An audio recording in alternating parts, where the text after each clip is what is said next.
Meanwhile, Canada is imposing new sanctions on 4 high-ranking Chinese officials. Those measures sparked by what the government is labeling repression of the country's Uyghur population and other Muslim minority groups. These measures reflect our grave concern with the gross and systematic human rights abuses taking place in the region. Global Affairs Canada says there is mounting evidence China is responsible for imprisoning more than 1 million people on the basis of their religion and ethnicity and subjecting them to political re-education, forced labor, torture, and forced sterilization. The government stopped short of labeling China's actions genocide, as some have called for, but China denies those claims, saying the camps are vocational training centers needed to fight extremism. And for more on this, I'm joined now by Lynette Ong. She's a professor at the University of Toronto's Munk School of Global Affairs. Hi, Lynette. Thanks for joining us again here on Canada Tonight. Thank you for having me. So Canada is joining the U.S., the U.K. and the EU with these sanctions, but let's talk about the obvious thing here, which is the timing. We were just talking about the trials of both Michael Spavor and Michael Kovrig. So is it safe to assume that this is not a coincidence? Of course, I do not have any insider information, but I think from the outset, we can kind of assume that, timing coincides for a reason. That is to display strong show of force of Western allies against China. And, you could see that over 20 countries, diplomats turned out outside the court.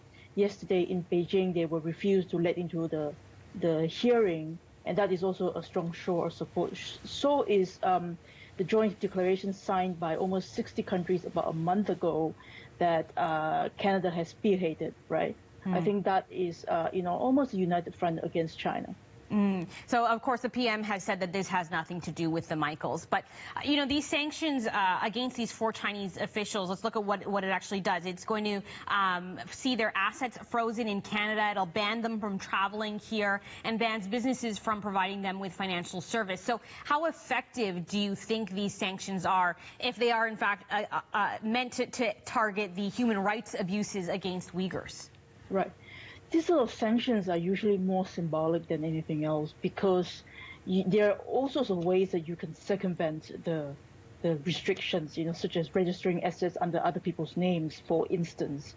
But then again, I think symbolic significance are actually important, especially if they are issued by a number of countries. This again shows a strong show of support of Western allies, calling on China's abuses of human rights in Xinjiang, as well as arbitrary detentions of Canadians.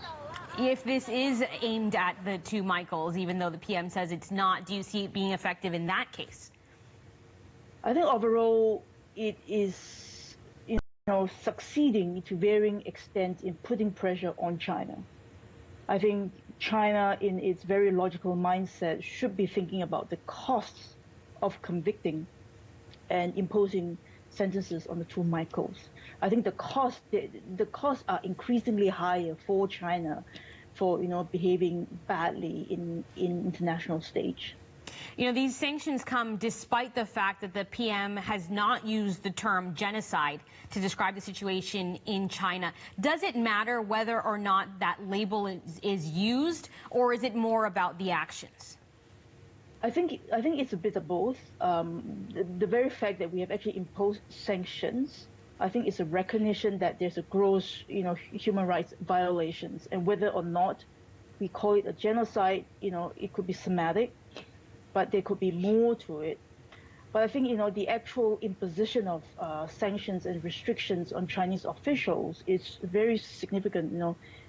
Canada has not done it since 1989, which is a long time ago.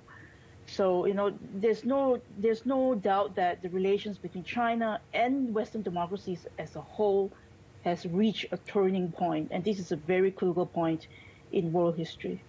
As we watch sort of these 2 stories continue to unfold, what are you going to be watching for? What do you expect, or how do you expect this to play out? I would be watching for a number of things. How is the progress going on with Madam Meng's trial in Vancouver? Things coming out from U.S. Department of Justice, verdict of the 2 Michaels that might be, weeks away or even months away, depending on how several things play out. We know that this is a highly politicized trial right from the beginning. It's not a simple legal process. So, I think much depends on political arm wrestling behind the scene. All right, Lynette Ong, professor at the University of Toronto's Monk School of Global Affairs. Thanks for chatting with us.